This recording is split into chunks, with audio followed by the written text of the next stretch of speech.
Halo semuanya, selamat datang kembali di channel Alur Cerita ini. Sebelum kita mulai jangan lupa untuk tekan tombol like dan subscribe, agar kalian bisa selalu update cerita-cerita seru dan menarik di channel ini.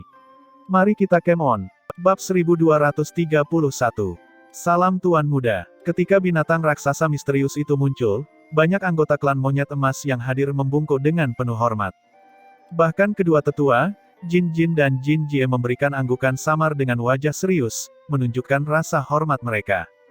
Hanya genesis sesama bis seperti mereka yang dapat dengan jelas merasakan tekanan dari binatang suci seperti Tuntun. Tuntun mungkin hanya berada di level kelas 7, tapi binatang suci tidak bisa dinilai dengan akal sehat. Terutama potensi mereka yang tidak terbatas yang memungkinkan mereka untuk menandingi para ahli Sein ketika mereka dewasa. Di udara, Tuntun mengeluarkan suara gemuruh. Raungannya menggelegar seperti guntur, mengguncang awan. Matanya langsung tertuju pada sosok Zhou Yuan. Matanya bersinar ketika kebahagiaan menggelegak di dalam diri mereka. Detik berikutnya, ia sudah melompat ke bawah saat tubuh besarnya menyusut dengan cepat. Akhirnya berhenti menyusut ketika panjangnya 10 kaki dan muncul di depan Zhou Yuan. Tuntun mengulurkan satu kakinya, senyum yang hampir seperti manusia di wajahnya saat ia menepuk bahu Zhou Yuan dengan puas. Tuntun jelas tidak dapat berbicara, tetapi pada saat ini, Zhou Yuan merasakan pesan misterius memasuki kepalanya, memungkinkan dia untuk memahami apa yang diungkapkannya. Adikku, kamu akhirnya sampai di sini ya.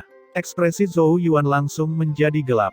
Dia menamparkan kaki Tuntun dan dengan cemberut berkata, panggil aku Tuan. Tuntun dengan santai menarik cakarnya dan dengan jijik mengerutkan bibirnya seolah-olah tidak mau repot-repot menurunkan dirinya ke level Zhou Yuan. Manusia dan binatang berbincang. Anggota klan monyet emas tercengang saat menyaksikan Tuntun berinteraksi dengan Zhou Yuan dalam wujud anjing besarnya. Tuntun selalu mempertahankan aura kebanggaan binatang suci saat ia tinggal bersama klan monyet emas. Tidak ada yang bisa mendekatinya, apalagi membuatnya menjadi anjing sebesar ini. Eksistensi seperti binatang suci sangatlah membanggakan. Anda ingin membuatnya berubah menjadi anjing dan menjadi akrab dengan Anda. Ini kemungkinan besar akan melahap Anda dalam sekali teguk. Semua anggota klan monyet emas telah memikirkan hal ini sampai mereka melihat pemandangan hari ini. Bahkan kedua tetua, Jin Jie dan Jin Jin cukup terkejut. Mereka juga tidak pernah menyangka Tuntun akan begitu ramah terhadap Zhou Yuan. Keduanya jelas memiliki hubungan yang sangat spesial. Namun, ini bukanlah akhir dari keterkejutan mereka. Zhou Yuan menyeringai pada Tuntun dan berkata, datang dan lihat siapa yang saya bawa. Dia bergerak ke samping, memperlihatkan Yao Yao, yang berdiri di belakangnya. Dia sudah lama berada di sana, tapi sengaja membuat Tuntun tidak bisa melihatnya. Tuntun menoleh dan membeku. Yao Yao menatap Tuntun saat secercah kelembutan muncul dari dalam matanya. Dia mengulurkan tangannya dan melengkungkan jarinya, memberi isyarat. Anggota klan monyet emas di sekitarnya segera ingin mencaci maki dia. Mengapa wanita cantik begitu bodoh? Tidak disangka dia benar-benar berani memperlakukan tuan muda seperti ini. Apa dia pikir itu hewan peliharaan? Namun, sebelum kata-kata keluar dari mulut mereka, raungan yang memekakkan telinga tiba-tiba meledak. Itu adalah suara gemuruh yang dipenuhi dengan kegembiraan yang tak terlukiskan. Banyak tatapan menyaksikan dengan kaget ketika Tuntun menerkam ke arahnya ketika tubuhnya mulai menyusut sekali lagi. Dari panjang 10 kaki, ia menyusut menjadi seukuran anjing kecil dan bersembunyi di pelukan gadis itu. Ia menggonggong secara emosional seperti hewan peliharaan hilang yang akhirnya menemukan pemiliknya kembali setelah bertahun-tahun.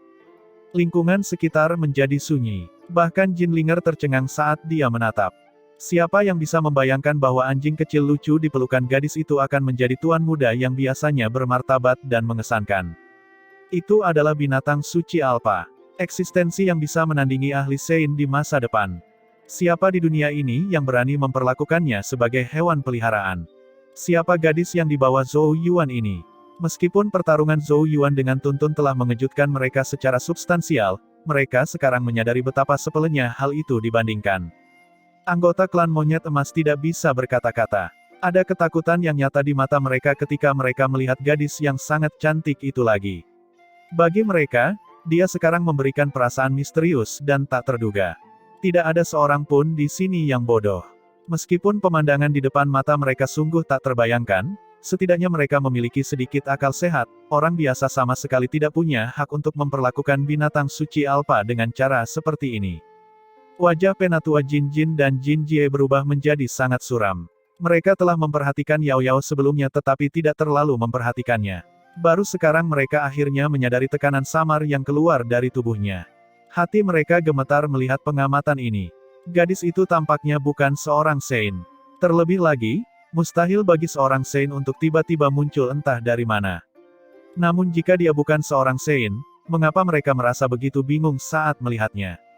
Wajar jika mereka tidak bisa mengenali Yao Yao. Lagi pula, selain para suci dari segala surga, hanya segelintir pakar domain hukum yang mengetahui rahasia identitasnya. Meskipun Jin Jin agak terkejut, ekspresinya masih relatif baik-baik saja. Ekspresi tetua pertama Jin Jie, di sisi lain, berubah menjadi agak tidak wajar ketika dia mengingat sikapnya sebelumnya. Dia awalnya mendapat kesan bahwa Zhou Yuan datang sendirian, dan meskipun dia adalah seorang tetua wilayah Tianyuan, status seperti itu tidak banyak mempengaruhi klan monyet emas mereka. Itu sebabnya dia bertindak angkuh sebelumnya. Siapa yang bisa membayangkan bahwa gadis yang mengikuti Zhou Yuan akan lebih kuat daripada dia? Terkejut dan tidak bisa berkata-kata, tatapan demi tatapan menyaksikan Yao Yao menggendong Tuntun dalam pelukannya. Saat dia merasakan kebahagiaannya, sudut mulutnya sedikit terangkat, menciptakan senyuman yang begitu indah hingga bisa membuat cahaya muncul di kehampaan. Tuntun sudah kehilangan semangatnya. Awalnya diyakini hanya Zhou Yuan yang akan datang kali ini, dan tidak pernah membayangkan bahwa Yao Yao telah terbangun dari tidur nyenyaknya. Zhou Yuan mendekat, menatap Tuntun berukuran mini sambil tersenyum dan berkata, bentuk ini masih yang terbaik. Tuntun memamerkan giginya pada Zhou Yuan, dan tiba-tiba muncul di atas kepalanya. Itu dengan cepat membuat rambutnya berantakan saat dia tertawa mengejek. Zhou Yuan bertanya, apakah kamu masih tidak bisa menggunakan ucapan manusia? Penghinaan muncul di mata Tuntun. Yao Yao menjelaskan, dia menanyakan apakah kamu tertarik mempelajari cara berbicara dalam bahasa semut dan mencoba berkomunikasi dengan mereka. Ekspresi Zhou Yuan menjadi kaku, dan tidak bisa menahan untuk tidak mengertakkan gigi.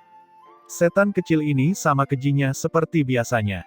Apa hebatnya binatang suci alpa? Yao Yao tidak bisa menahan senyum. Binatang suci alpa biasanya tidak akan pernah mengambil bentuk manusia, bahkan sampai menghapus kemampuannya. Mereka terlalu bangga dengan garis keturunan mereka dan tahu bahwa tubuh mereka adalah yang terkuat di dunia. Meski mereka tidak bisa berbicara dengan bahasa manusia, mereka bisa berkomunikasi dengan siapapun melalui kemauannya. Zhou Yuan dengan sedih berkata, kalau begitu bantu aku bertanya pada bocah cilik ini mengapa dia melibatkanku dalam urusan berantakan ini. Tuntun mengulurkan tangan dan menepuk kepala Zhou Yuan seolah tidak puas. Karena utopia roh naga mungkin bisa membantumu memahami benih domain hukum. Yao Yao terkekeh pelan, kamu salah paham, Tuntun berjuang demi keuntunganmu. Zhou Yuan terkejut, pupil matanya menyusut. Benih domain hukum. Itu adalah peluang luar biasa dan impian setiap pakar tahap sumber sejati. Hal ini dapat membantu mereka merasakan keberadaan domain hukum terlebih dahulu, membangun fondasi yang lebih baik untuk melangkah ke tahap domain hukum di masa depan. Pakar sumber sejati yang berhasil mengembangkan benih domain hukum dikabarkan memiliki peluang lebih dari 70% untuk mencapai tahap domain hukum di masa depan. Hampir setiap ahli sumber sejati yang berhasil mengolah benih domain hukum pada dasarnya dijamin untuk naik ke tingkat kultivasi berikutnya. Namun, benih domain hukum sulit ditemukan dan jarang terlihat bahkan di surga Hunyuan. Zhou Yuan tidak pernah membayangkan bahwa dia akan menemukan mereka di surga Wanshu.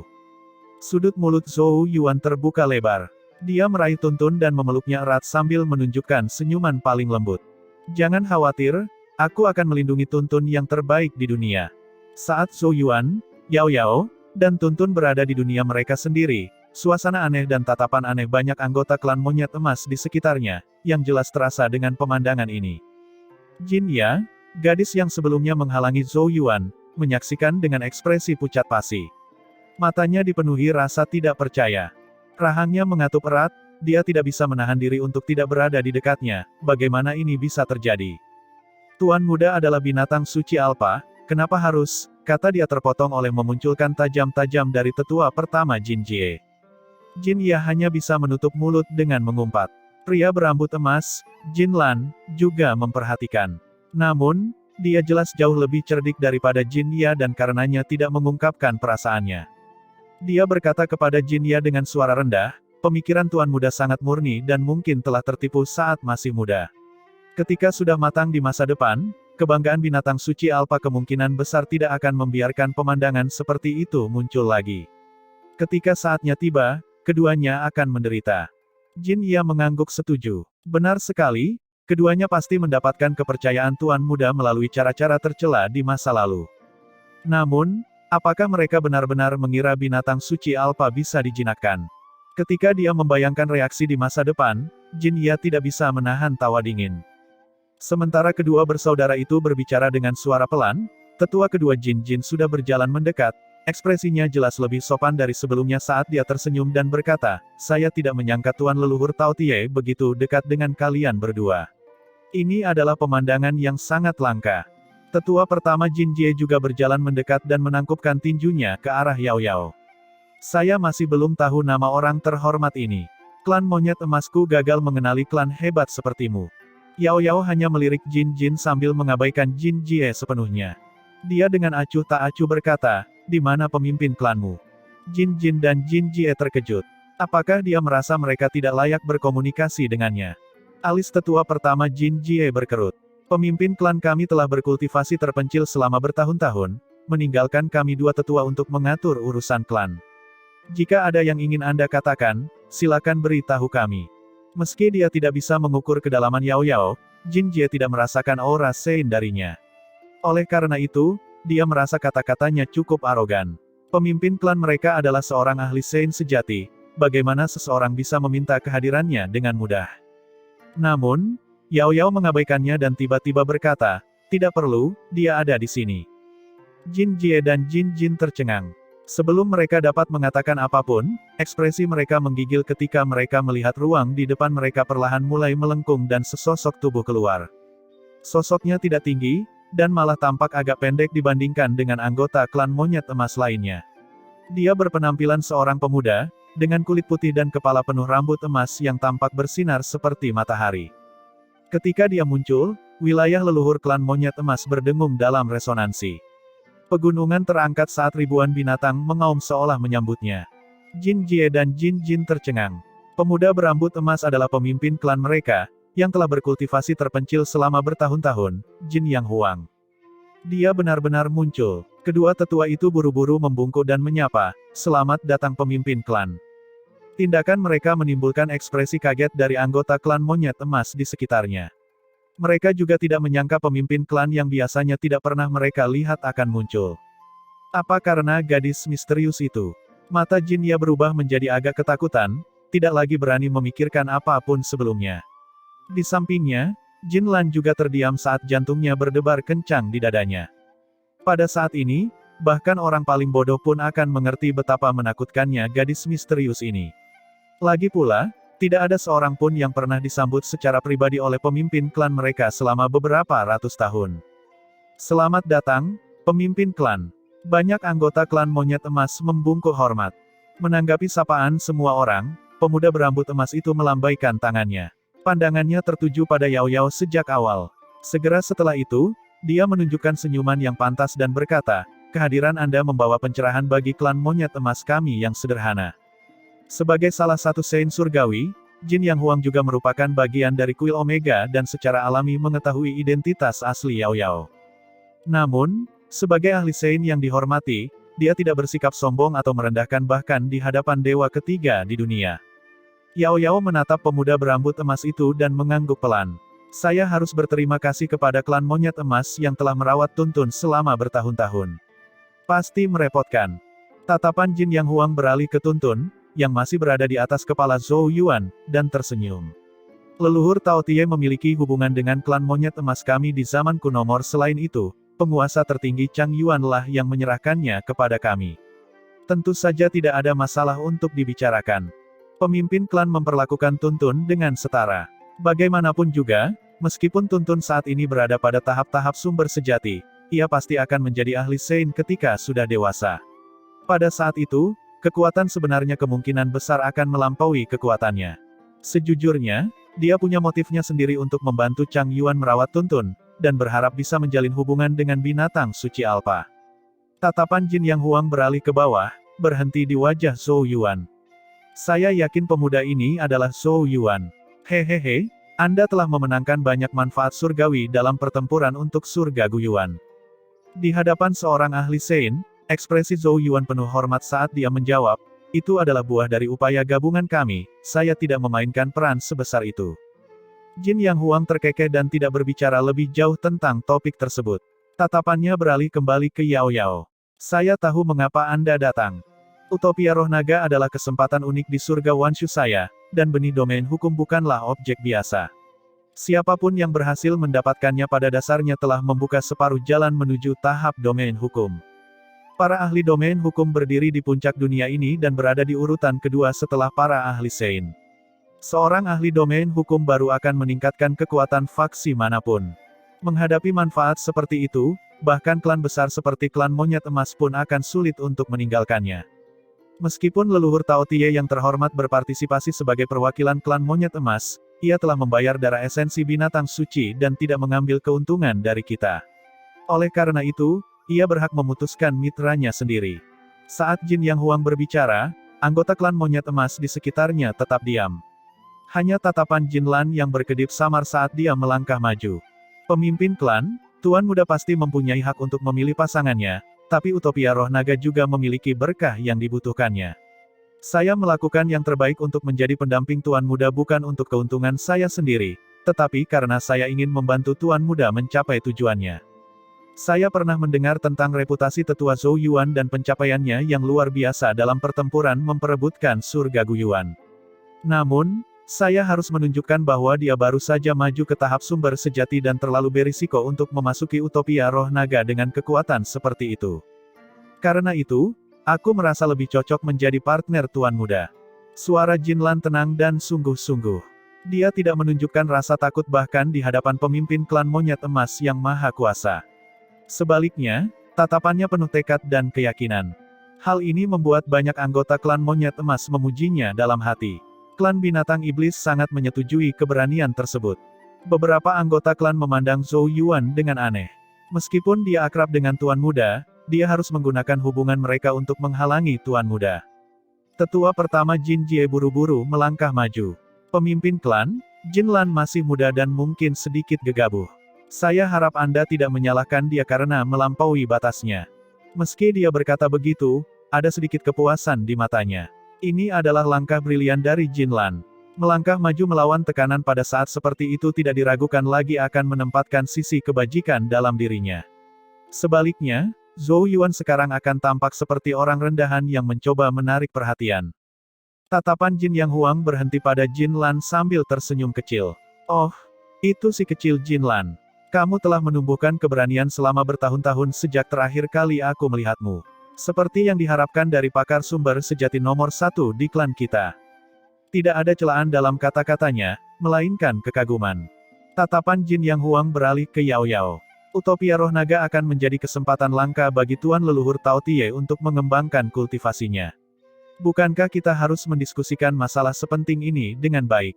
Dari kata-katanya, sudah jelas bahwa dia lebih berpihak pada Jin Lan. Zhou Yuan menyaksikan semuanya berjalan dengan acuh tak acuh. Tampaknya pemimpin klan juga tidak mudah menyerah, dan menginginkan berkah dari utopia roh naga untuk klannya. Lagi pula, mendapatkan ahli domain hukum baru pasti akan bermanfaat bagi klan monyet emas. Jin Yang Huang tidak mempunyai alasan yang cukup sebelumnya, tapi ini sekarang diselesaikan dengan niat baik Jin Lan. Bagaimanapun, mereka melakukan ini demi tuntun.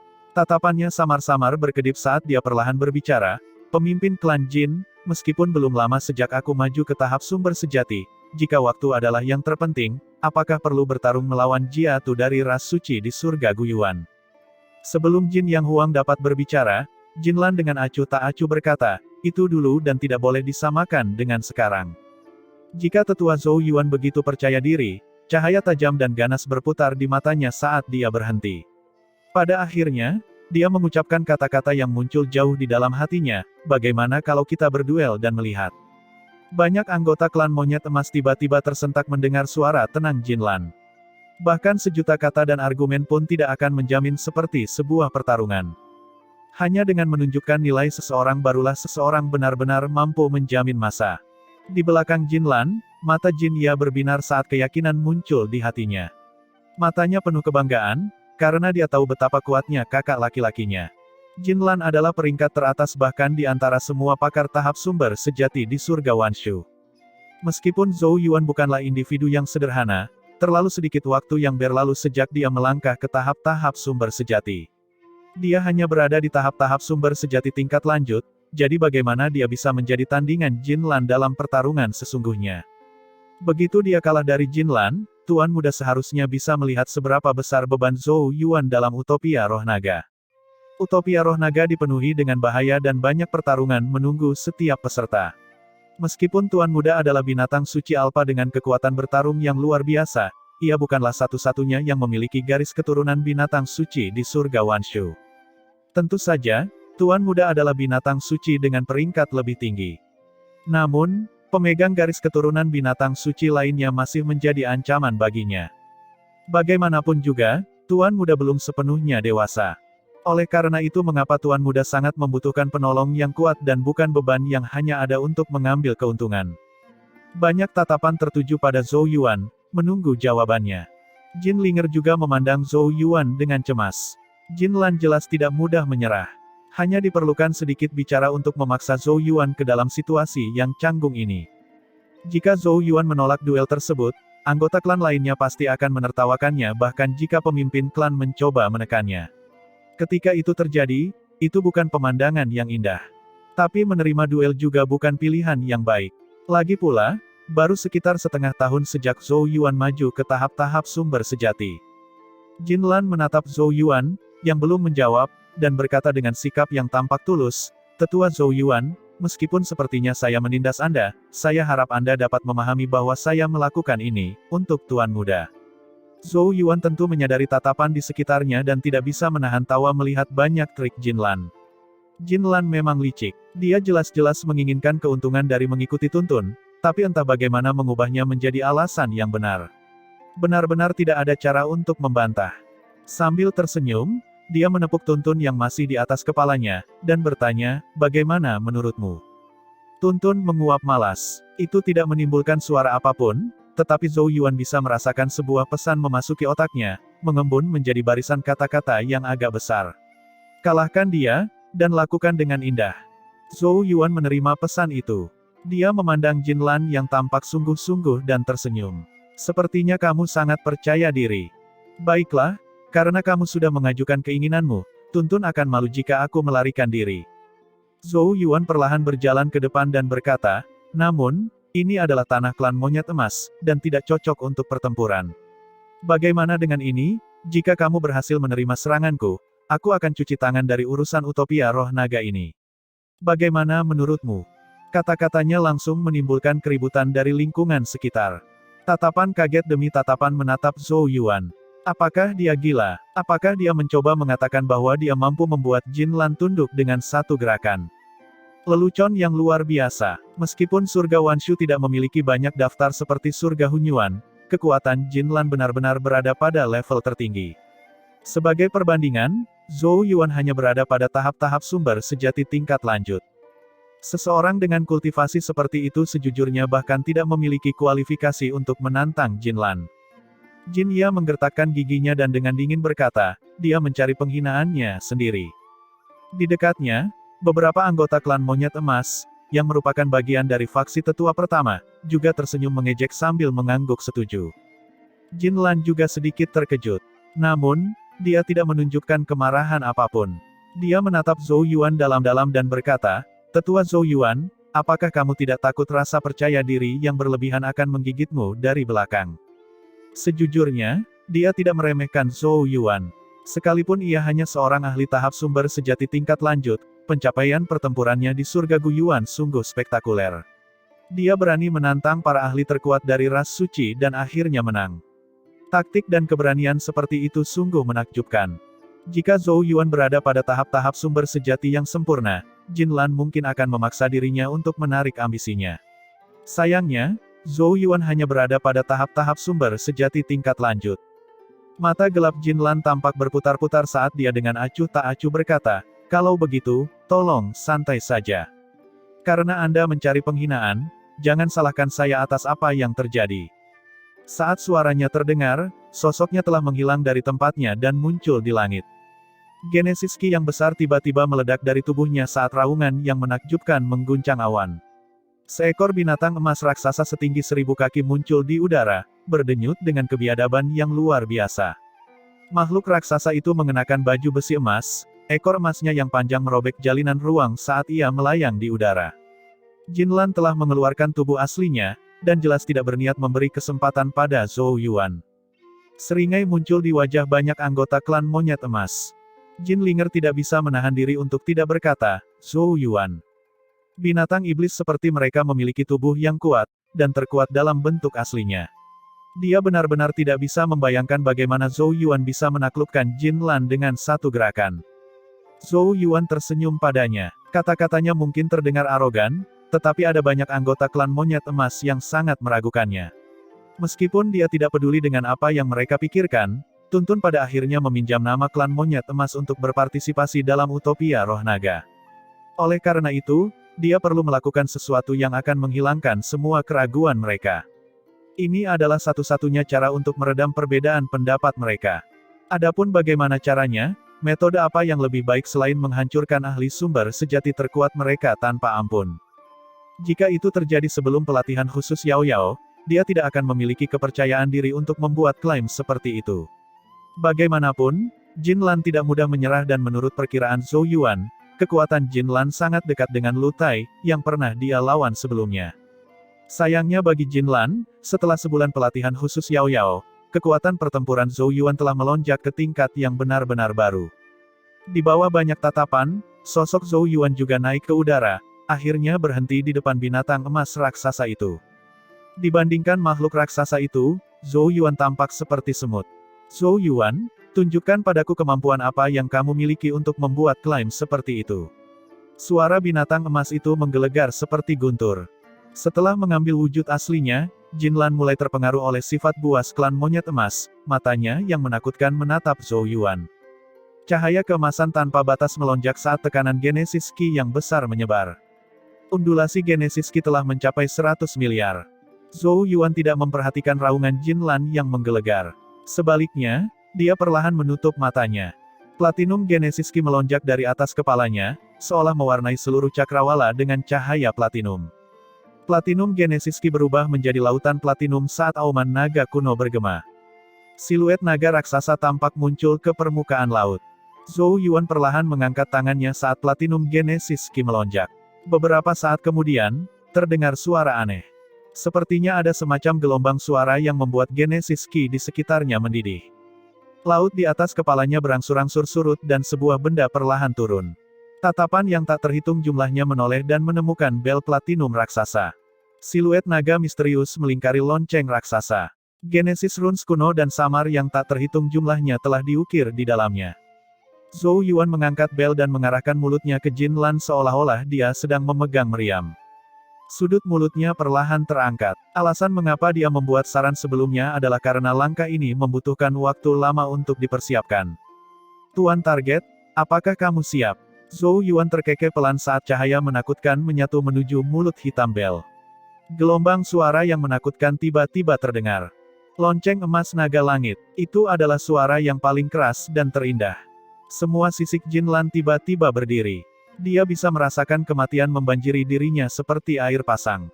Di bawah, ekspresi ngeri muncul di wajah banyak ahli klan monyet emas. Saat bel raksasa berbunyi, semua suara di dunia seolah menghilang. Satu-satunya hal yang bisa didengar semua orang adalah suara gemuruh naga yang memenuhi telinga mereka.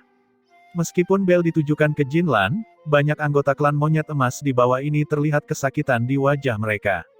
Beberapa ahli yang berada di bawah tahap-tahap sumber sejati bahkan mulai mengeluarkan darah dari telinga mereka. Meski merasa sangat tidak nyaman, menyatukan semua orang yang masih berada di langit. Gelombang suara seperti semburan yang bisa dilihat dengan mata telanjang keluar dari mulut bel. Gelombang suara berbentuk naga, bahkan menghancurkan Genesis Ki saat ia menyapu, meninggalkan ruang kosong tanpa Genesis Ki di belakangnya. Kekuatan seperti itu membuat ekspresi banyak anggota klan monyet emas berubah secara drastis. Jin Lan juga mengeluarkan lolongan yang kuat. Tidak ada lagi rasa geli di mata binatang raksasa itu, kecuali rasa takut. Kekuatan serangan Zhou Yuan telah membuat Jin Lan merasakan sedikit kematian. Oleh karena itu, dia tidak berani meremehkan sedikit pun. Jutaan sinar cemerlang tiba-tiba keluar dari tubuh Jin Lan. Cahaya keemasan mengalir di seluruh tubuh besarnya seperti emas cair, dengan cepat berubah menjadi lapisan baju besi emas suci yang berkilau. Baju besi emas itu terlihat agak menyeramkan dengan paku emas yang mencuat darinya, begitu tajam hingga bisa merobek struktur ruang. Dari kejauhan, dia tampak seperti binatang lapis baja emas yang menandakan kehancuran. Sementara itu, raungan dalam Jin Lan terdengar, seni armor suci emas cair. Itu adalah seni Sein Genesis defensif dari klan monyet emas yang memberikan kekuatan pertahanan yang menakjubkan. Bersama dengan tubuh klan monyet emas yang sudah kuat, kombinasi tersebut pada dasarnya tidak bisa dihancurkan. Terbukti, Jin Lan meningkatkan kekuatan pertahanannya secara maksimal untuk menghadapi serangan Zhou Yuan. Gelombang suara yang deras terlalu cepat, tiba pada saat baju besi emas Jin Lan terbentuk. Ruang angkasa beriak keras di sekelilingnya saat gelombang suara berbentuk naga menghantam tubuhnya seperti meteor. Suara keras mengiringi dampaknya. Gelombang suara menyebar dalam pola melingkar, langsung menghancurkan pegunungan di dekatnya menjadi debu. Sebelum ombak bisa melaju lebih jauh, mereka tiba-tiba menghilang ke dalam ketiadaan. Kedua tetua, Jin Jie dan Jin Jin telah menetralisir ombak. Bagaimanapun, ini adalah tanah leluhur klan monyet emas, dan mereka tidak mungkin membiarkan Zhou Yuan menimbulkan terlalu banyak kehancuran. Wajah tua Jin Jie agak berangin. Dia melirik Zhou Yuan, mempertimbangkan apakah akan menyerangnya secara diam-diam, tetapi hanya bisa menarik pikiran seperti itu saat dia melihat ke arah Yao Yao di dekatnya, yang membawa tuntun dengan ekspresi tenang. Bahkan pemimpin klan mereka sangat sopan terhadap gadis ini. Jika dia mencoba sesuatu yang lucu, kemungkinan besar hal itu akan terdeteksi dalam sekejap dan malah menjadi bumerang baginya. Di langit, gelombang kejut yang mengerikan akhirnya tersebar. Tatapan yang tak terhitung jumlahnya menoleh. Binatang emas raksasa itu berdiri di udara, baju besi emasnya masih bersinar menyilaukan. Itu adalah pemandangan yang menakjubkan untuk disaksikan. Dia sepertinya tahan terhadap serangan itu. Beberapa ahli klan monyet emas mulai bersorak. Jin Ya, yang tubuhnya tegang sejak awal, menghela nafas lega saat senyuman bangga muncul di wajahnya. Benar saja, kakak laki-lakiku tidak akan kalah. Zhou Yuan sangat sombong, tetapi dia akhirnya menghancurkan kakinya sendiri dengan batu. Sementara mereka bergembira, tak satu pun dari mereka menyadari ekspresi Jin Jie dan Jin Jin perlahan berubah suram. Seperti yang diharapkan dari murid penguasa tertinggi Chang Yuan. Sebuah desahan terdengar. Kerumunan menoleh dan menemukan bahwa pembicaranya adalah pemimpin klan Jin Yang Huang. Banyak anggota klan monyet emas yang tercengang. Ledakan teredam tiba-tiba terdengar dari binatang emas raksasa di langit. Tatapan demi tatapan menyaksikan dengan ngeri saat baju besi dan sisik emasnya hancur berkeping-keping, mengeluarkan semburan kabut berdarah. Raungan kesakitan terdengar dari mulut raksasa Jin Lan. Di bawah, senyuman di wajah Jin Ya langsung berubah kaku. Bagaimana ini bisa terjadi? Anggota klan monyet emas lainnya juga sangat terkejut. Di langit, tubuh binatang emas raksasa itu dengan cepat mulai menyusut, akhirnya kembali ke bentuk manusianya saat ia tersandung di udara. Kulit Jin Lan pucat pasi, dan darah mengalir dari hampir setiap pori-pori tubuhnya. Genesis Ki yang kuat di sekujur tubuhnya telah sangat melemah, menciptakan pemandangan yang agak menyedihkan. Terbukti, serangan Zhou Yuan telah melukainya dengan serius. Jin Lan menyeka darah dari sudut mulutnya saat dia menatap Zhou Yuan dengan ekspresi rumit. Apakah itu seni Sein Genesis lebih besar? Kekuatan seperti itu telah melampaui seni Sein Genesis biasa. Gelombang suara itu terlalu tidak masuk akal dan mendominasi, dengan mudah melewati pertahanan fisiknya untuk menimbulkan kekacauan di dalam tubuhnya. Itu adalah musuh dari tubuh fisik yang kuat. Zhou Yuan tidak menjawab pertanyaan itu. Terima kasih telah membiarkanku menang. Sejujurnya serangan itu juga mengejutkannya. Lonceng emas naga langit jelas hanyalah seni Sein Genesis biasa, tetapi ketika diaktifkan dengan Ki Naga Langit, kekuatannya tidak kalah dengan seni Sein Genesis lebih besar. Bahkan, keunikan serangan berbasis suara membuatnya unggul dalam aspek tertentu. Ekspresi Jin Lan berfluktuasi tanpa batas. Bagaimana mungkin dia tidak tahu sekarang bahwa, taruhan satu gerakan, Zhou Yuan adalah jebakan. Seni Sein Genesis lebih besar berbasis suara berspesialisasi dalam menembus pertahanan fisik, keahlian klan binatang iblis seperti mereka. Meskipun tekniknya kuat, namun ada kelemahannya, butuh waktu lama untuk mempersiapkannya. Jika bukan karena taruhan satu langkah, Jinlan bisa menggunakan metode lain untuk menghindari serangan itu. Dia bisa saja mundur dari jangkauannya, atau bahkan menetralisir sebagian darinya dan mencoba menahan sisanya. Paling tidak, dia tidak akan mengalami luka serius seperti itu. Dia sebelumnya menganggap Zhou Yuan terlalu sombong, tapi sekarang, sepertinya itu semua hanyalah akting. Namun, Jinlan telah melangkah ke dalamnya, meninggalkannya dalam kekacauan berlumuran darah. Jinlan merasa hasilnya agak sulit diterima. Dia telah kalah sebelum dia dapat menunjukkan banyak kartunya. Namun, dia tidak mengatakan apapun pada akhirnya. Bagaimanapun, kekalahan tetaplah kekalahan, dan alasan apapun malah akan mempermalukan klan monyet emas mereka. Jika seseorang menggali lubang untuk Anda hanya bisa menyalahkan diri sendiri karena cukup bodoh hingga terjatuh ke dalam. Jinlan menghela napas sebelum berkata kepada Zhou Yuan, "Aku kalah. Anda akan menjadi mitra Tuan Muda." Pengakuan yang bersih dan lugas. Tanggapannya sedikit mengejutkan Zhou Yuan. Lawan seharusnya sudah tahu bahwa dia telah menggunakan trik murahan, tapi tidak mengatakan apapun tentangnya.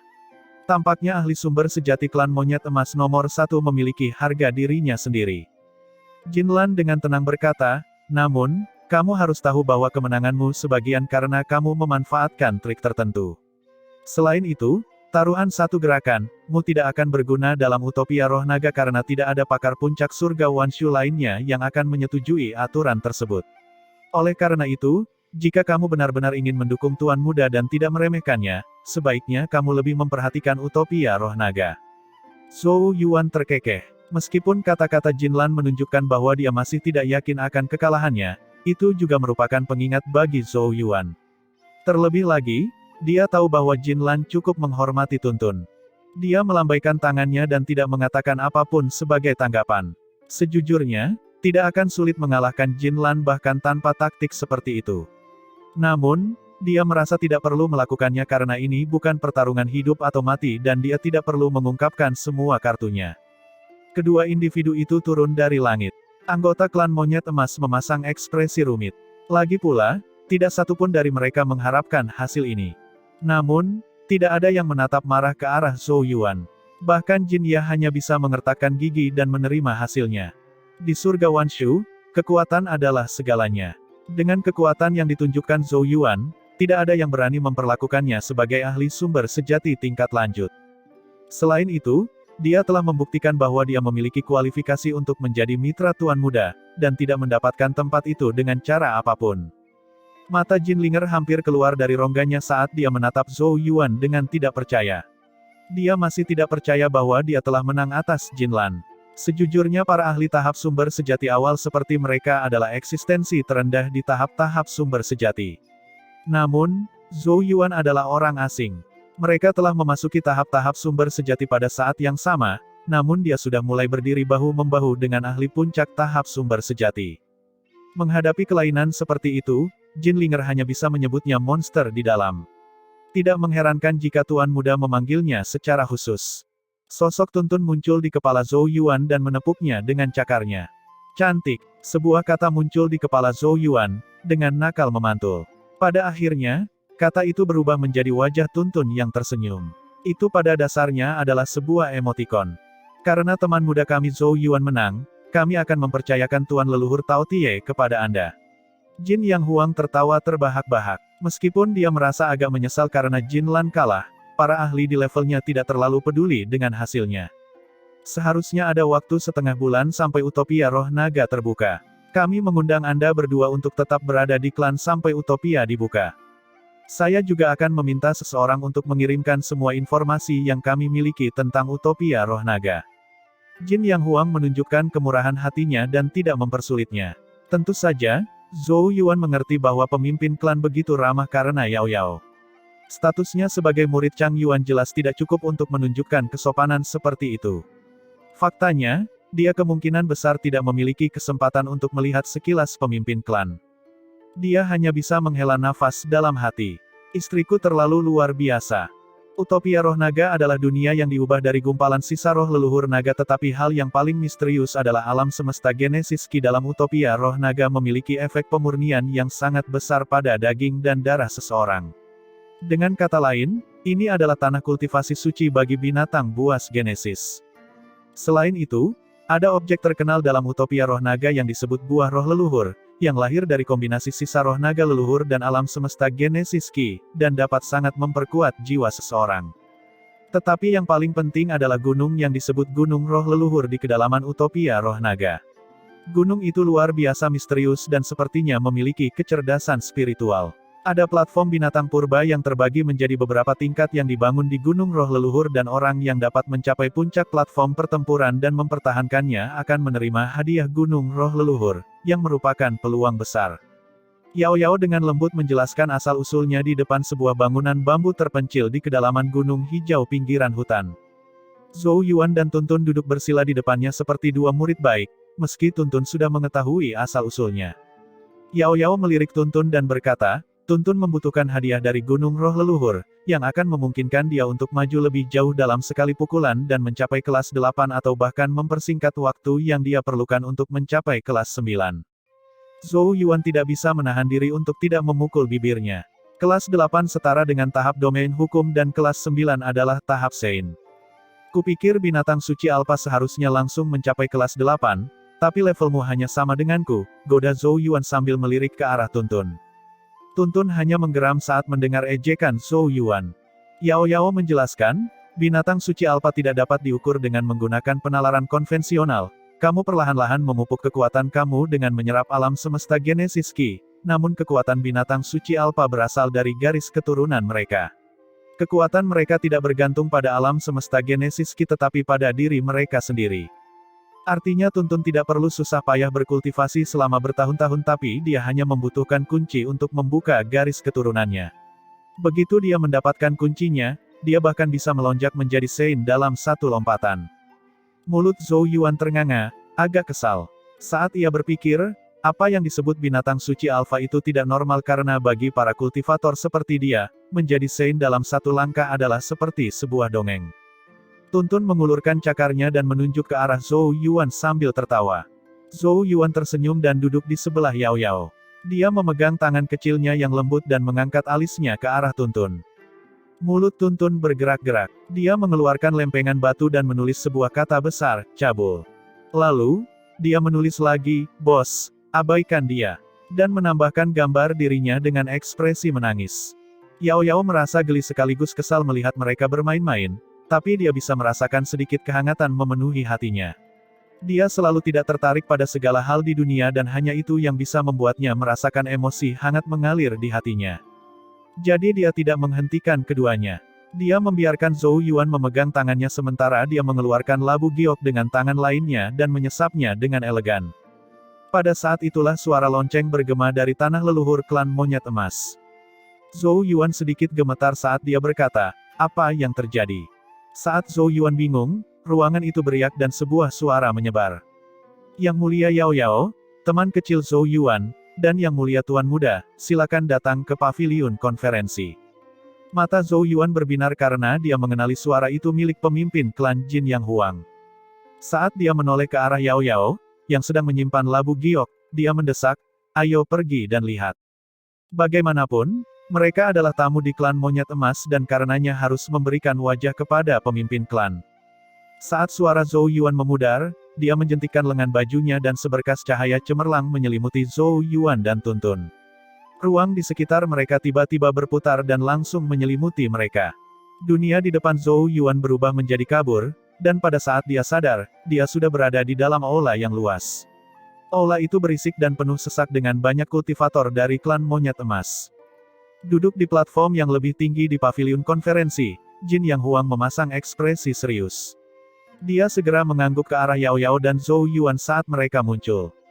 Yao Yao duduk, dan Zhou Yuan segera mengikutinya dengan Tuntun di kepalanya. Penampilan mereka tentu menarik banyak perhatian. Bagaimanapun, nama Zhou Yuan telah menimbulkan banyak gelombang di dalam klan monyet emas.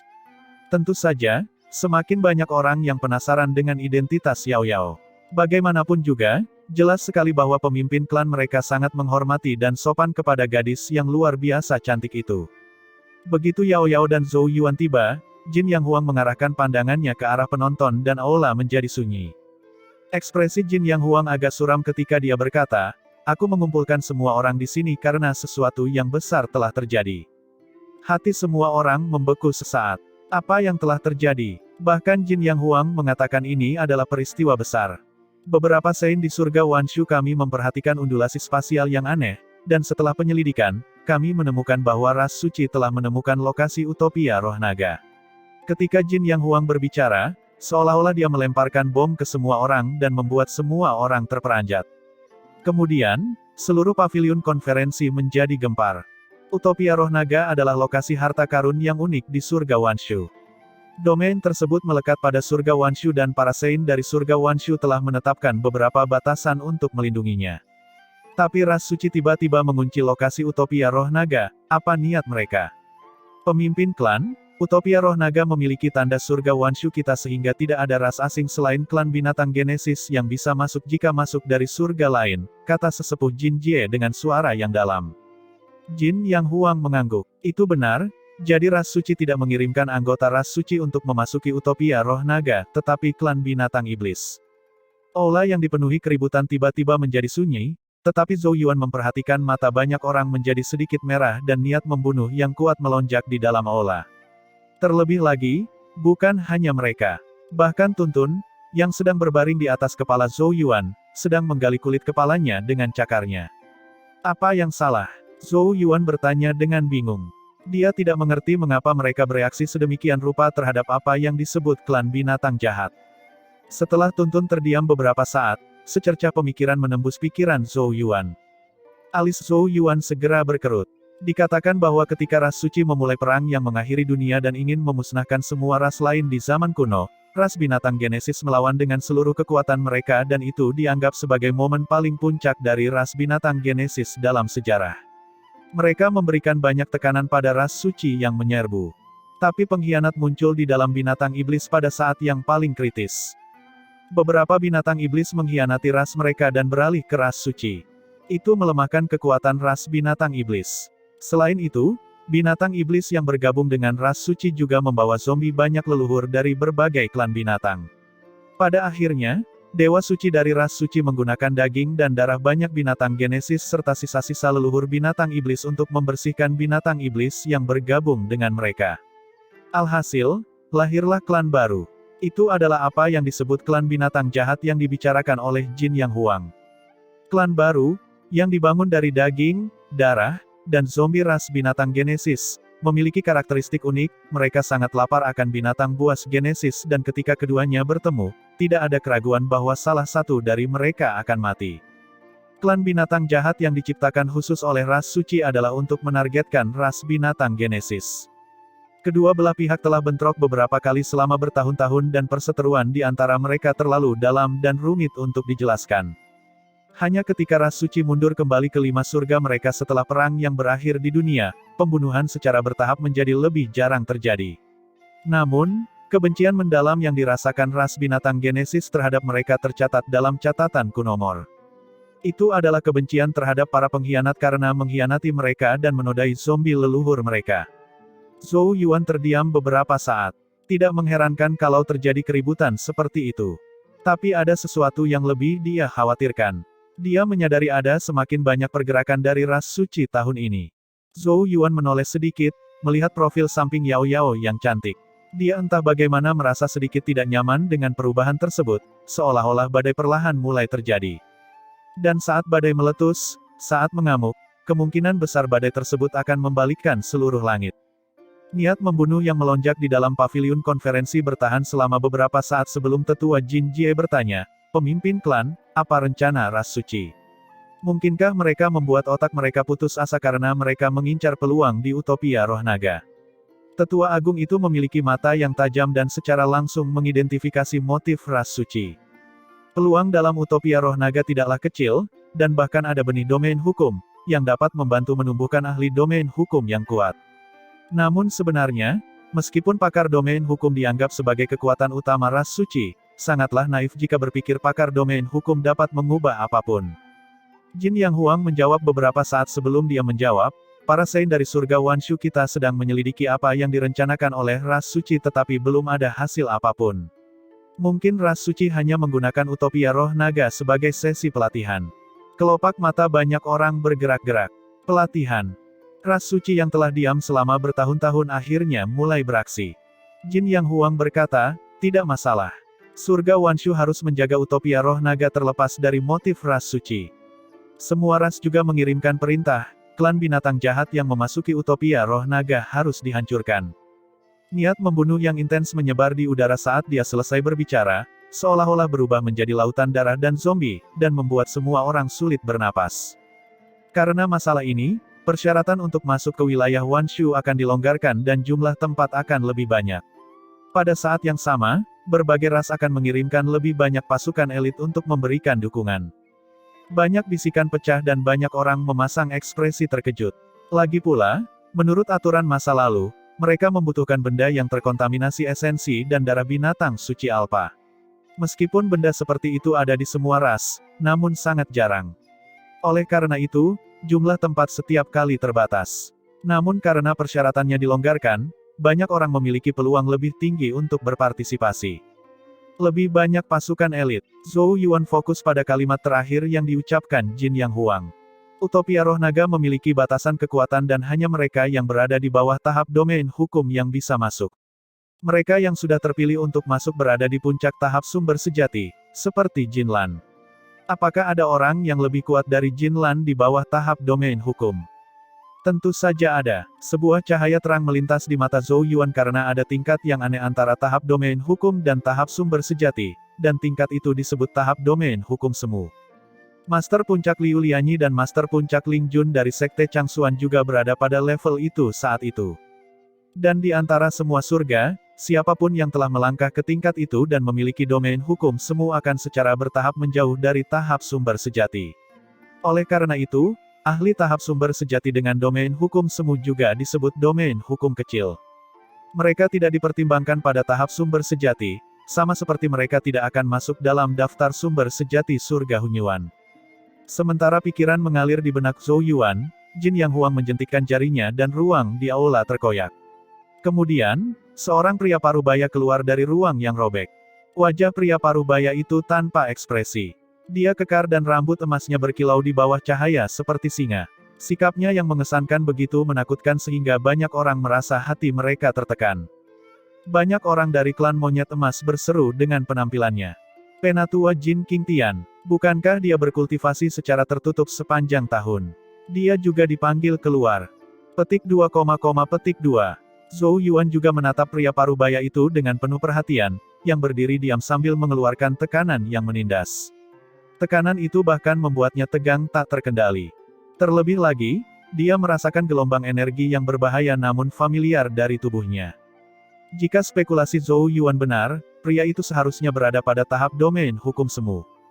Sebenarnya, pakar domain hukum semu belum tentu lebih kuat daripada pakar sumber sejati yang sempurna karena kesenjangan di antara mereka tidak terlalu besar hanya berdasarkan genesis Qi. Satu-satunya hal adalah domain hukum semu dapat meningkatkan kekuatan tempur seseorang secara dramatis. Benih domain hukum memiliki pengaruh yang relatif kecil terhadap para ahli domain hukum semu, dan mungkin inilah sebabnya para ahli di tingkat itu jarang memasuki utopia roh naga di masa lalu. Penatua Jin Qingtian juga akan memasuki utopia roh naga dan akan satu tim dengan Jin Lan. Banyak tatapan beralih dengan iri ke Jin Lan. Keduanya akan bekerja sama dalam utopia roh naga. Jin Lan sudah menjadi sosok terkenal di tahap sumber sejati yang sempurna, dan dengan bantuan Jin Qingtian, mereka akan menjadi lebih kuat. Semua orang mengira Jin Lan akan mendapat banyak masalah setelah kehilangan Tuan Muda sebagai partner, tetapi tanpa diduga, klannya telah mengatur ahli domain hukum palsu untuk bekerja sama dengannya. Namun dalam arti tertentu, tim mereka lebih kuat dari Tuan Muda dan Zhou Yuan. Bagaimanapun juga, meskipun Tuan Muda adalah binatang suci alfa, dia masih belum sepenuhnya terbangun dan hanya memiliki kekuatan tahap sumber sejati dan peluangnya untuk menang melawan para ahli domain hukum semu tidak dapat diprediksi. Di bawah tatapan ini, Jin Ya, yang duduk di samping Jin Lan, berseri-seri dengan gembira. Jin Lan juga menunjukkan sedikit ekspresi kegembiraan sebelum dia berdiri dan membungkuk pada Jin Qingtian. Bagaimanapun, Jin Qingtian lebih tinggi darinya dalam hal senioritas. Apalagi kedatangan Jin Qingtian memang banyak membantunya. Kudengar kamu kalah dari orang luar, kata Jin Qingtian sambil melirik ke arah Jin Lan. Jin Lan memerah karena malu tapi akhirnya mengangguk. Jin Qingtian dianggap lebih tua sehingga dia harus menerima ajarannya. Namun, Jin Qingtian tidak banyak bicara dan hanya duduk sambil melihat ke depan. Ini hanya satu kali saja. Jangan khawatir. Sekarang aku di sini, aku tidak akan membiarkan orang-orang licik itu mengambil keuntungan dari kita. Aku akan membantumu membalas dendam jika ada kesempatan. Jin Lan tersenyum pahit, Paman, sebenarnya aku sendiri yang masuk ke dalam lubang. Jin Qingtian melambaikan tangannya dengan acuh dan menutup matanya untuk beristirahat. Jin Lan hanya bisa menggelengkan kepalanya tanpa daya. Orang itu sepertinya tidak menyukaiku. Meski jauh, Zhou Yuan masih merasakan bahwa Jin Qingtian tidak ramah padanya. Namun, emosinya tidak berubah karena hal itu. Pakar domain hukum semu mungkin terdengar mengintimidasi, tetapi itu masih dalam tahap sumber sejati. Terlebih lagi, tidak ada domain hukum yang sama. Rune suci hukuman surgawinya juga bisa membentuk domain hukum. Tentu saja, dia tidak dapat menyangkal bahwa berbagai klan di surga Wanshu lebih mementingkan utopia roh naga karena campur tangan ras suci, yang mereka tidak tahu alasannya. Namun, partisipasi para ahli domain hukum palsu tidak diragukan lagi akan membuat persaingan di utopia naga menjadi yang paling ketat yang pernah ada. Saya merasa ada masalah kemanapun saya pergi. Zhou Yuan menghela nafas. Utopia roh naga ternyata merupakan ide yang buruk. Saat Zhou Yuan menghela nafas, Jin Yang Huang telah mengatur berbagai hal. Setelah mengangguk pada Yao Yao, dia mengakhiri pertemuan. Orang-orang dari klan monyet emas pergi satu demi satu, tetapi bisikan terus beredar. Jelas bahwa masalah klan monster jahat berdampak besar pada banyak orang. Ini memberikan gambaran sekilas tentang keterkejutan yang dialami berbagai klan di surga Wanshu. Dalam beberapa hari berikutnya, Zhou Yuan dengan jelas memperhatikan suasana di dalam klan monyet emas menjadi lebih tegang, dan hampir semua topik pembicaraan terkait dengan klan binatang jahat. Seperti yang dia duga, berita tentang klan binatang jahat menyebar ke seluruh surga Wanshu, dan guncangan yang ditimbulkannya dapat digambarkan sebagai tanah longsor atau tsunami. Zhou Yuan masih meremehkan penghinaan dan kebencian mendalam yang dimiliki ras binatang Genesis terhadap klan binatang jahat. Ketika klan binatang jahat lahir dari daging, darah dan tulang dari berbagai klan binatang Genesis mungkin adalah saat kedua ras berdiri di sisi yang sangat berlawanan. Waktu berlalu dengan tenang di bawah atmosfer yang menyerupai badai yang sedang terjadi. Utopia roh naga akan segera terbuka. Sebuah pusaran spasial besar muncul di atas tanah leluhur klan monyet emas. Bagian dalam bayangan, gelap dan tidak dapat diprediksi, membuat banyak orang ketakutan. Pusaran itu mengarah ke utopia roh naga. Suasana di pegunungan di bawahnya berdengung luar biasa dan banyak anggota klan monyet emas memancarkan selimut spasial dengan rasa iri dan keinginan. Hanya elit dari setiap klan yang bisa memasuki utopia roh naga. Mereka berharap bisa mewakili klannya dan meraih kejayaan serta mendapatkan peluang luar biasa. Dengan tuntun di atas kepalanya, Zhou Yuan berdiri di samping Yao Yao di puncak gunung. Kamu harus berhati-hati dalam utopia roh naga, ras suci tidak boleh diremehkan. Angin gunung mengangkat rambut Yao Yao yang seperti sutra dan sosoknya yang ramping dan anggun begitu sempurna hingga seolah diciptakan oleh surga. Zhou Yuan tidak bisa menahan diri untuk tidak menatap kagum padanya. Sosok Yao Yao sepertinya menjadi semakin baik. Tapi saat dia melihat sudut bibir Yao Yao sedikit melengkung aneh, dia langsung menatap lurus ke depan dan berkata, "Aku mengerti." Tuntun menguap di kepala Zhou Yuan dan kemudian tertawa bahak. Yao Yao mengarahkannya memutar yang dingin dan jernih. Dengarkan Zhou Yuan dalam utopia roh naga. Dia lebih berhati-hati dan dapat diandalkan daripada kamu. Tuntun, yang tersenyum puas, menundukkan kepalanya dengan putus asa dan bahkan tidak memiliki kekuatan untuk merespon. Dia awalnya berencana untuk mengambil posisi bos ketika mereka masuk ke utopia roh naga dan memerintahkan Zhou Yuan, tapi Yao Yao menghancurkan pikirannya dengan satu kalimat. Lagi pula, Tuntun yang selalu tak kenal takut tidak akan pernah melanggar perintah Yao Yao, yang baginya itu seperti keputusan kekaisaran. Zhou Yuan tidak bisa menahan senyum penuh kemenangan. "Anak kecil, kamu ingin menyuruhku berkeliling." Kemudian, dia menoleh ke arah gadis yang sangat cantik di sampingnya dan meraih tangan kecilnya, sambil menghela nafas, "Kupikir aku bisa bepergian bersamamu, tapi kita harus berpisah lagi untuk sementara waktu." Yao Yao berkata dengan meyakinkan, "Utopia roh naga adalah kesempatan bagus untuk kalian. Kamu tidak bisa melepaskan kesempatan bagus ini, aku akan menunggu di sini sampai kalian kembali." Zhou Yuan mengangguk dan membuka tangannya untuk dipeluk. "Mari kita ucapkan selamat tinggal." Saat Yao Yao menatap Zhou Yuan dengan matanya yang jernih dan cerah, wajah Zhou Yuan terpantul di dalamnya. Dia sedikit melengkungkan sudut bibirnya ke atas dan melangkah maju untuk membiarkan Zhou Yuan memeluknya. Lembut, hangat dan berbau harum. Kelembutan itu hampir membuat Zhou Yuan tidak mau melepaskannya dan menuju ke utopia roh naga. Adegan tersebut menarik perhatian banyak orang di sekitarnya. Bagaimanapun juga, gadis dalam pelukan Zhou Yuan itu terlalu luar biasa dan bahkan Jin Linger dan Jin Ya, yang terkenal karena kecantikan mereka, tidak ada apa-apanya jika dibandingkan dengan dia. Namun yang mereka perhatikan adalah Yao Yao tidak hanya cantik, tapi anggun dan memancarkan aura yang luar biasa. Terlebih lagi, dia memiliki identitas misterius. Jin Yang Huang berdiri dengan tangan terlipat di belakangnya di puncak gunung, menyaksikan pelukan itu dengan ekspresi aneh. Dia samar-samar menyadari hubungan antara Zhou Yuan dan Yao Yao, yang juga telah menimbulkan banyak gelombang di kuil Omega. Tidak ada yang mengira dia akan jatuh cinta pada manusia fana. Saya tidak tahu apakah itu baik atau buruk, gumamnya. Kemudian, dia mengalihkan pandangannya dan suaranya yang agung bergema. Sudah hampir waktunya, bersiaplah untuk berangkat. Setelah jeda, matanya menjadi tajam, aku ingin mengatakan satu hal lagi. Utopia roh naga bukan lagi tempat pelatihan, aku sarankan kalian memperlakukannya sebagai medan perang. Tujuan utama kalian adalah membunuh klan binatang jahat yang memasuki utopia roh naga. Surga Wanshuku tidak bisa terkontaminasi oleh klan itu.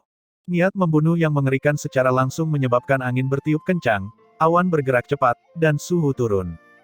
Semua anggota klan monyet emas merespons dengan ganas dengan aura pembunuh yang beredar di sekitar mereka.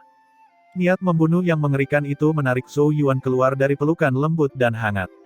Klan binatang jahat pantas mati, mereka mengubah pengalaman pelatihan yang bagus menjadi medan perang hidup dan mati.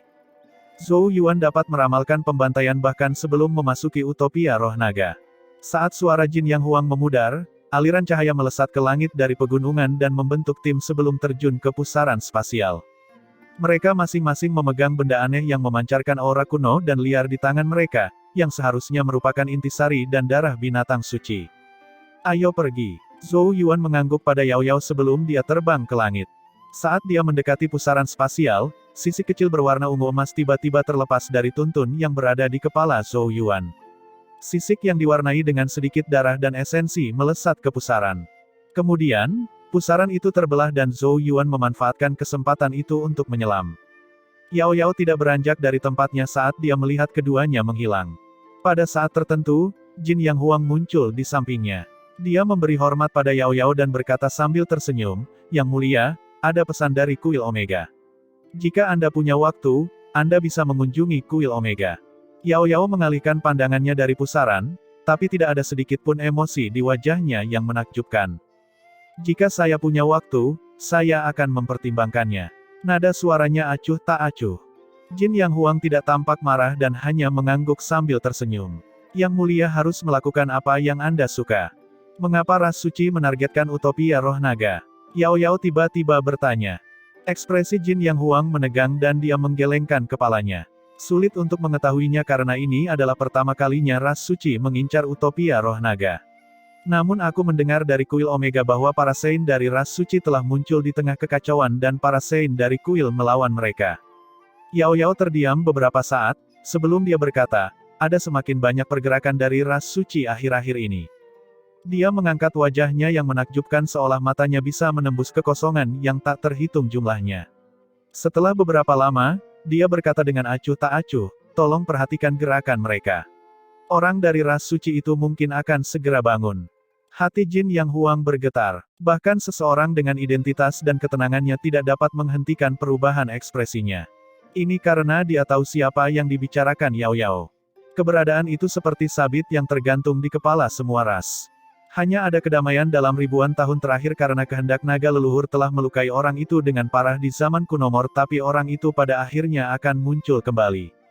Dan ketika dia muncul, niscaya seluruh langit akan hancur. Jin Yang Huang menarik napas dalam-dalam dan membungkuk pada Yao Yao.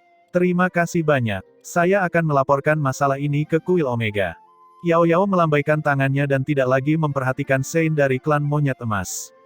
Sebaliknya, matanya tertuju pada pusaran spasial yang menghilang seolah tidak tahu harus berbuat apa.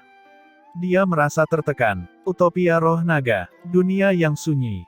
Sebuah platform batu bundar yang luar biasa tergantung di langit. Area di atas platform terus-menerus direbut ketika sosok-sosok yang mengesankan terus-menerus melesat dan mendarat di platform batu bundar. Platform batu yang tadinya sunyi menjadi hidup kembali. Dengan tuntun di kepalanya, Zhou Yuan juga mendarat di platform batu bundar. Dia segera merasakan alam semesta Genesis Ki yang berbeda dan aroma aneh yang dikandungnya. Dia bisa merasakan daging dan darahnya jauh lebih bersemangat di bawah alam semesta Genesis Ki. Darahnya mengalir lebih lancar dan cepat, seolah seluruh tubuhnya dilindungi. Genesis Ki Utopia Roh Naga ini memang sempurna untuk kultivasi. Zhou Yuan tidak dapat menahan diri untuk tidak berseru. Kekuatan tubuhnya kemungkinan akan meningkat pesat jika dia bisa berkultivasi di sini untuk jangka waktu tertentu. Dia mengalihkan pandangannya ke sekeliling sosok di platform batu. Mayoritas bukan dari klan monyet emas, dan dari aura mereka pasti berasal dari klan lain di surga Wanshu. Tampaknya semua orang tersebar secara acak di platform batu bundar yang ditangguhkan setelah memasuki Utopia Roh Naga melalui pusaran. Zhou Yuan membelai tuntun yang ada di kepalanya. Meski tuntun menguap, matanya menyala-nyala saat mengamati dunia kuno dan terpencil. Zhou Yuan bisa merasakan antisipasi di hati tuntun dari kegelisahannya.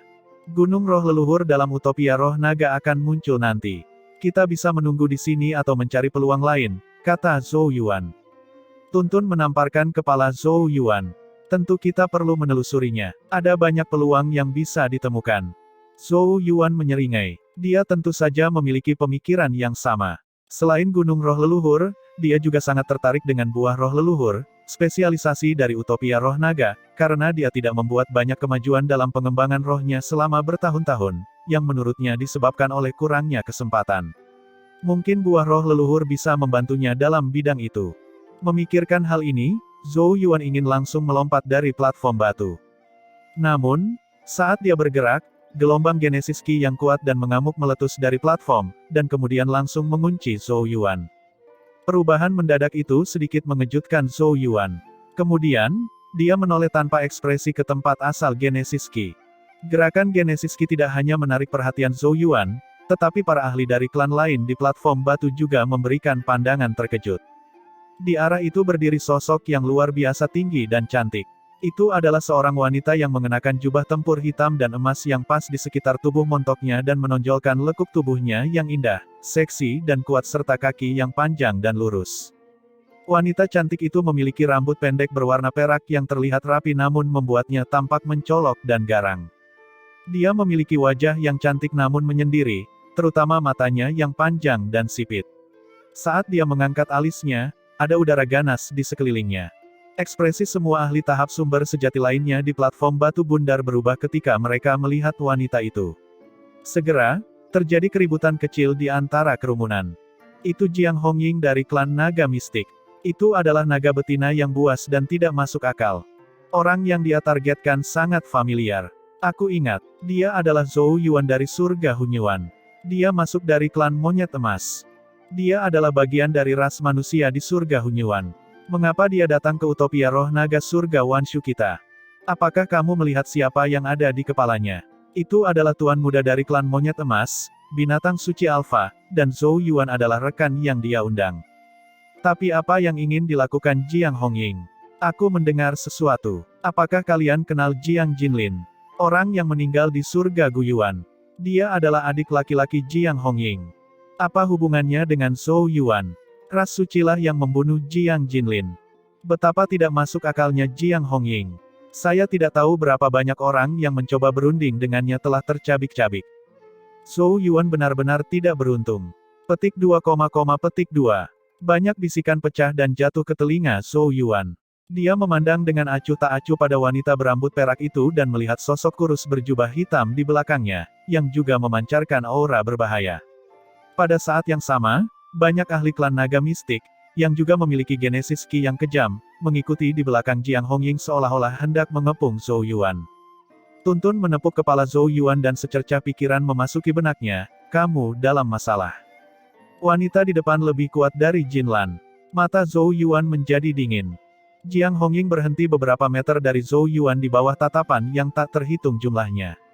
Apakah kamu Zhou Yuan dari surga Hunyuan? Suara Jiang Hongying terdengar agak serak, tapi ada niat dingin yang tidak bisa disembunyikan. Apakah ada sesuatu? Zhou Yuan bertanya dengan acuh tak acuh. Aku Jiang Hongying dari klan naga mistik dan Jiang Jinlin yang meninggal di surga Guyuan adalah adik laki-lakiku. Jiang Hongying menatap Zhou Yuan dengan mata memerah. Zhou Yuan mengangguk, berkata, maaf atas kehilanganmu. Meskipun dia mati di tangan ras suci, ku dengar kamulah yang memutuskan untuk menerobos formasi batas. Itu aku. Zhou Yuan tidak menyangkalnya. Apakah menurutmu kita seharusnya mundur dan menyerahkan semua vena leluhur Genesis Ki kepada ras suci? Para ahli dari berbagai klan mengerutkan kening, memandang Jiang Hongying dengan tidak puas. Keputusan Zhou Yuan saat itu sudah tepat. Tidak peduli apa, mereka tidak bisa menyerah dan mundur pada saat itu. Seluruh surga mendapat manfaat dari tindakan Zhou Yuan, termasuk Jiang Hongying. Oleh karena itu, peril hutangnya tidak masuk akal. Aku tahu aku tidak masuk akal, kata Jiang Hongying dengan acuh tak acuh, tetapi aku tidak peduli. Adik laki-lakiku sudah mati, bahkan jika aku mempertaruhkan nyawaku. Dia menatap Zhou Yuan dengan mata memerah. Tapi aku merasa kamu juga bertanggung jawab atas kematiannya. Jadi, meskipun aku tidak akan membunuhmu, aku perlu memberimu pelajaran. Kalau tidak, kamu tidak akan mengerti. Saat dia menyelesaikan kalimatnya, sisik naga muncul di wajahnya dan Genesis Ki yang menakutkan tiba-tiba keluar dari tubuhnya. Kemudian, dunia berubah warna dan kekuatan naga meresap ke udara, membuat para ahli dari semua klan mundur berulang kali dengan ekspresi yang berubah-ubah. Apakah naga betina yang buas dan tidak masuk akal itu benar-benar akan mengambil tindakan? Tekanan Genesis Ki yang menghancurkan bumi yang mengamuk serta naga yang sombong mungkin tersapu dari tubuh Jiang Hongying, menyebabkan ahli di sekitar berbagai klan menjadi pucat dan mundur dengan tergesa-gesa. Mereka terkena dampak serangan wanita yang kejam dan tidak masuk akal. Tekanan yang mengerikan langsung menyerang wajah Zhou Yuan, tetapi ekspresi tetap tidak berubah dan dia hanya berkata dengan tenang, kamu benar-benar ingin bermain. Jiang Hongying merespons dengan gerakan tiba-tiba. Dia mencengkeram kakinya yang panjang seperti palu raksasa dan menghancurkan ruang di sekitarnya. Samar-samar, terdengar auman naga. Bahkan ruang itu merata saat kekuatan mengerikan meletus. Jiang Hongying belum mengeluarkan Genesis Ki-nya, namun meski begitu, kekuatan tubuhnya yang murni sudah cukup menakutkan.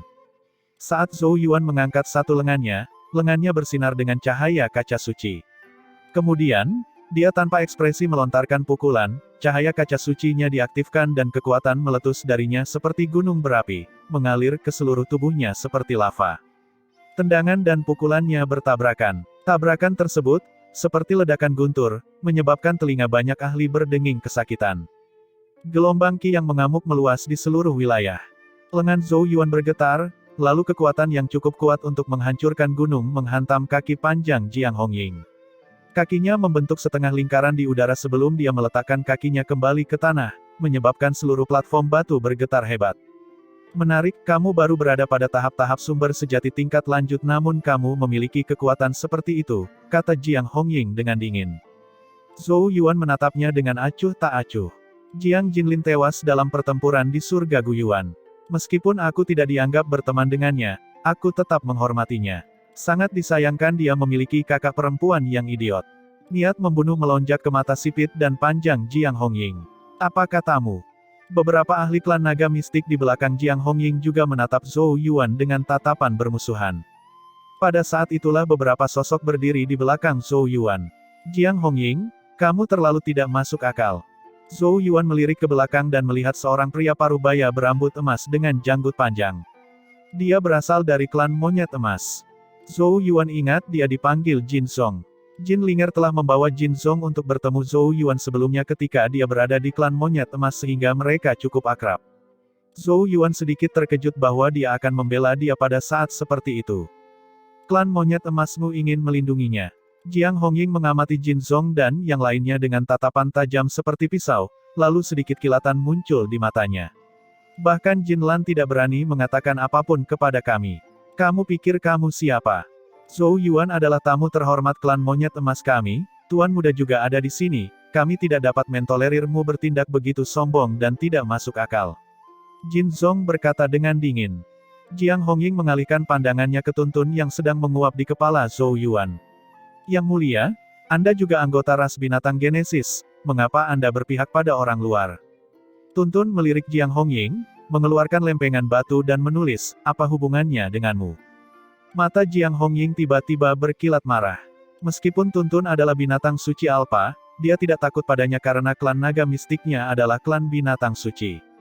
Meskipun mereka harus berevolusi berulang kali untuk menjadi binatang suci sejati dalam hal kemurnian dan usia darah mereka tidak akan takut dengan kekuatan Tuntun. Terlebih lagi, Tuntun hanya memiliki kekuatan tahap-tahap sumber sejati. Seolah tahu apa yang dipikirkan Jiang Hongying, niat dingin dan ganas muncul di mata Tuntun. Dia perlahan melayang dari atas kepala Zhou Yuan dan tekanan menindas yang menghancurkan bumi muncul darinya. Saat cahaya keemasan menyilaukan melintas, dia berubah menjadi wujud binatang raksasanya. Cahaya hitam mengalir di sekitar mulut raksasanya dan membuat banyak orang bergidik. Banyak orang di platform batu diliputi ketakutan ketika mereka menoleh dan merasakan kekuatan mengancam yang memancar dari Tuntun. Jiang Hongying juga menyadari tekanan menindas yang datang dari Tuntun.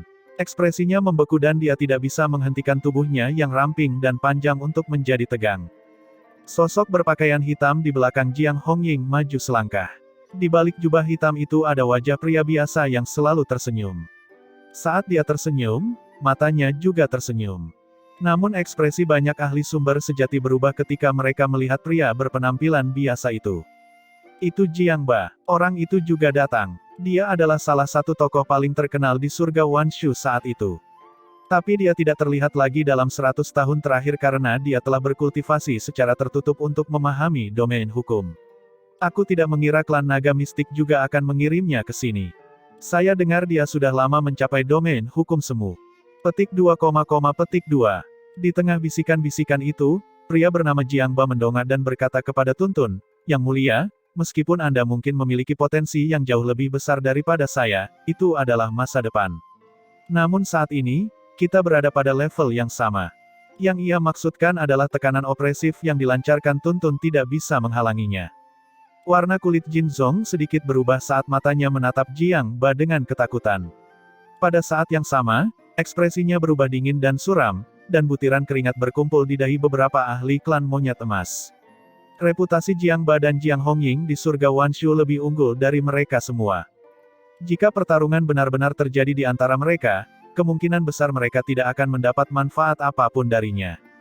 Tuntun menatap Jiang Ba dengan jijik di udara, dan tekanan menindas yang berasal dari tubuhnya semakin menakutkan. Bahkan ruang di sekitarnya mulai bergetar.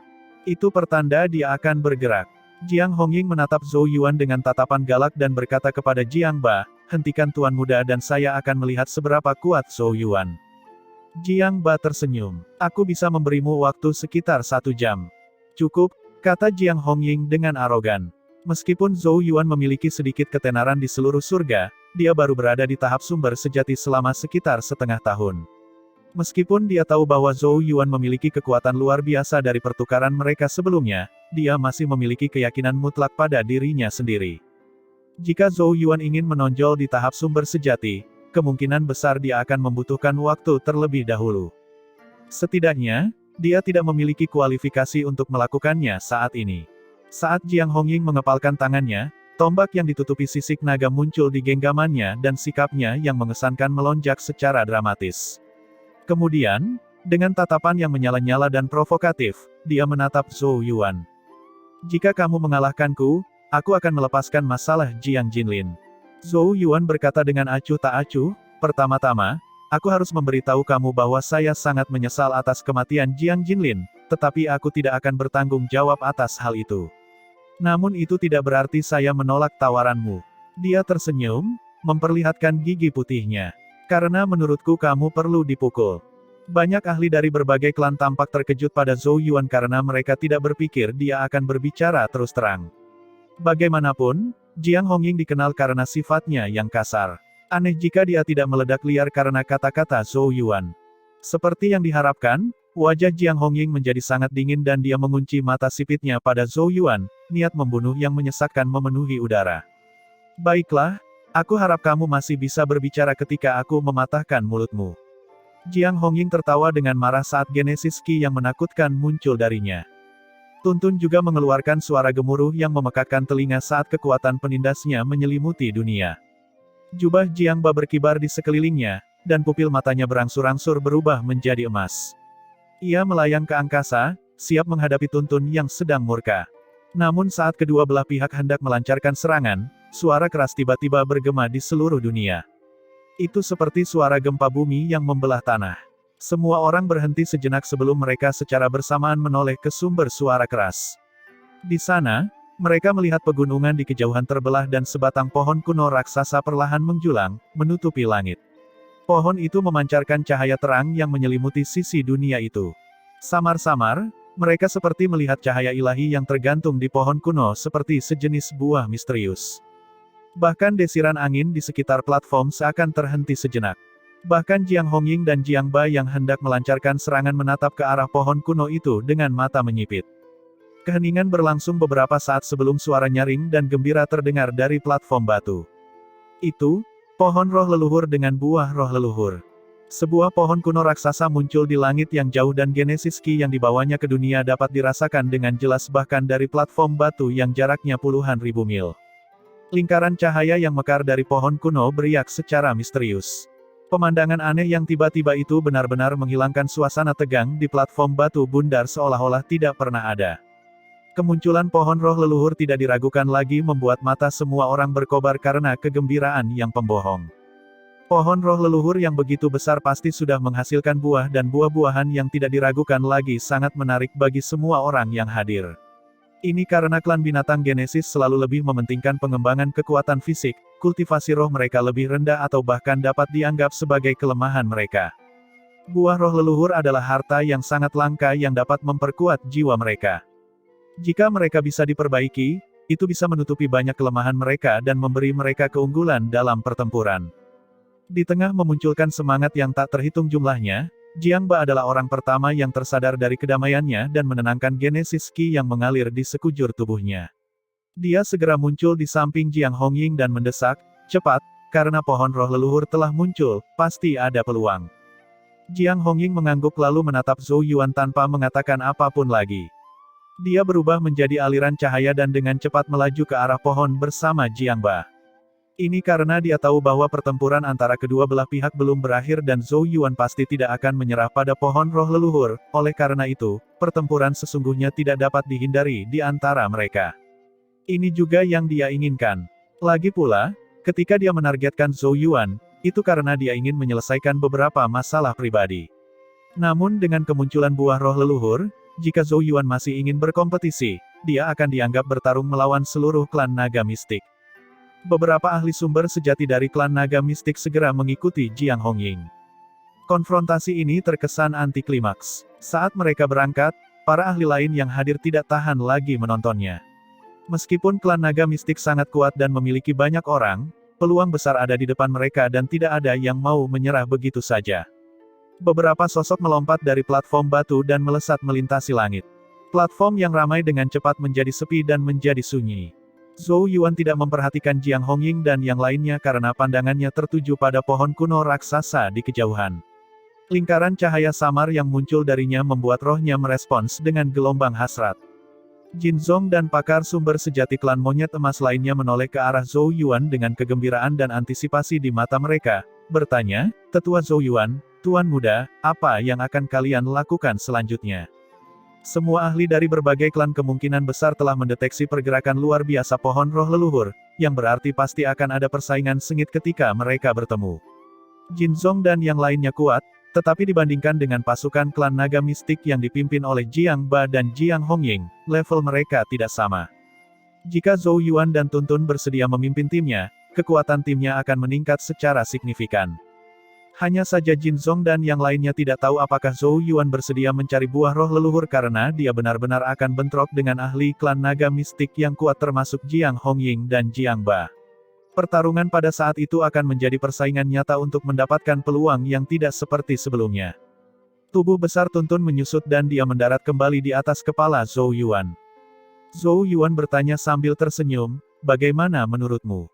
Tuntun menamparkan kepala Zhou Yuan dengan penuh semangat dan terlintas dalam pikirannya, "Rebut. Kalahkan wanita itu." Jawabannya sederhana dan jelas. Zhou Yuan tersenyum. "Itulah yang aku pikirkan juga." Jiang Hongying dengan jelas memperingatkan Zhou Yuan untuk tidak mengganggu matanya sebelum dia pergi. Zhou Yuan menggelengkan kepalanya. Wanita bodoh itu meremehkan amarahku. Kapan Zhou Yuan pernah menyerah pada banyak peluang yang muncul selama bertahun-tahun berkultivasi? Dia bahkan telah membunuh Jiatu ketika dia mencoba menghalangi jalannya. Apa yang membuat Jiang Hongying dibandingkan dengan dia? Zhou Yuan menatap Jin Zong dan yang lainnya dan berkata sambil tersenyum, bagaimana saya bisa menyerah pada kesempatan seperti itu? Jika kalian tertarik kalian bisa ikut denganku. Zhou Yuan memiliki kesan yang sangat baik terhadap Jin Zong dan yang lainnya karena mereka memilih untuk maju dan mendukungnya bahkan di bawah tekanan Jiang Hongying dan Jiang Ba. Dia tidak keberatan berbagi kesempatan dengan mereka jika dia berhasil. Setelah mendengar ini, Jin Zong dan yang lainnya berseri-seri. Ayo pergi. Zhou Yuan tidak membuang waktu. Dia memimpin jalan dengan tuntun di kepalanya dan berubah menjadi aliran cahaya, melaju kencang di kejauhan. Jin Zong dan yang lainnya segera mengikuti. Hanya ketika mereka terus membelah langit dan mempercepat perjalanan mereka menyadari betapa jauhnya pohon roh leluhur dan bahwa mereka tidak akan tiba dalam waktu dekat, bahkan jika mereka melakukan perjalanan dengan kecepatan penuh. Saat mereka melesat melintasi langit dengan kecepatan penuh, Zhou Yuan merasakan gelombang Genesis Qi yang terus-menerus melonjak dari daratan luas. Mereka semua bergerak ke arah yang sama dengan mereka, yang berarti mereka juga menuju pohon roh leluhur. Pertunjukan utama dimulai lebih awal dari yang saya kira. Zhou Yuan menghela nafas. Utopia roh naga tidak bisa dibandingkan dengan surga Guyuan dalam hal luasnya, tapi ini normal karena ada perbedaan besar di antara keduanya. Meski begitu, pertarungannya juga tak kalah seru. Lokasi yang terlihat dekat ternyata sangat jauh. Zhou Yuan dan yang lainnya kelelahan karena terbang. Setelah 1 jam perjalanan kecepatan penuh, mereka akhirnya mendekati pohon roh leluhur. Saat mereka mendekat, mereka kagum pada ukuran pohon roh leluhur yang sangat besar. Kanopi dedaunannya menutupi langit sejauh ribuan mil dan batangnya yang menjulang tinggi menyerupai pilar yang menopang langit. Tepat ketika mereka berada ratusan mil jauhnya dari pohon roh leluhur, Zhou Yuan dan yang lainnya berhenti dan mendarat di sebuah gunung. Aliran cahaya terus-menerus turun dari segala arah dan berubah menjadi siluet manusia. Orang-orang itu semua menatap pohon roh leluhur dengan mata menyala-nyala. Zhou Yuan juga mengangkat kepalanya dan melihat sinar cahaya misterius yang tak terhitung jumlahnya terjalin di sekitar pohon seolah membentuk formasi Genesis rune alami. Di antara banyak sinar cahaya ada bola cahaya yang tergantung di dahan. Bola cahaya itu sangat misterius, cahaya yang mengalir di dalamnya menyerupai cairan, dan jika dilihat lebih dekat, dia menemukan buah putih susu seperti ilusi di kedalamannya. Buah itu sepertinya tidak bisa dilihat dengan mata telanjang, mirip dengan objek ilusi, dan hanya bisa dirasakan oleh roh seseorang. Tubuh fisik seseorang tidak dapat menyentuh buah roh leluhur dan hanya roh yang dapat memanennya. Zhou Yuan mendecakkan bibirnya. Itu adalah buah roh leluhur yang asli. Lebih-lebih lagi, dia mengalihkan pandangannya ke sekeliling pohon roh leluhur dan melihat lusinan bola cahaya serupa. Terlebih lagi, di bawah bola cahaya yang paling menyilaukan terdapat beberapa bola cahaya redup yang belum sepenuhnya matang. Bagaimanapun juga, kehadiran buah roh leluhur yang begitu banyak membuat semua orang bernapas dengan cepat dan detak jantung mereka meningkat. Hasrat dan keserakahan yang kuat muncul di mata mereka. Sangat jarang melihat pohon roh leluhur menghasilkan begitu banyak buah roh leluhur. Mereka sangat beruntung bisa muncul saat mereka memasuki utopia roh naga.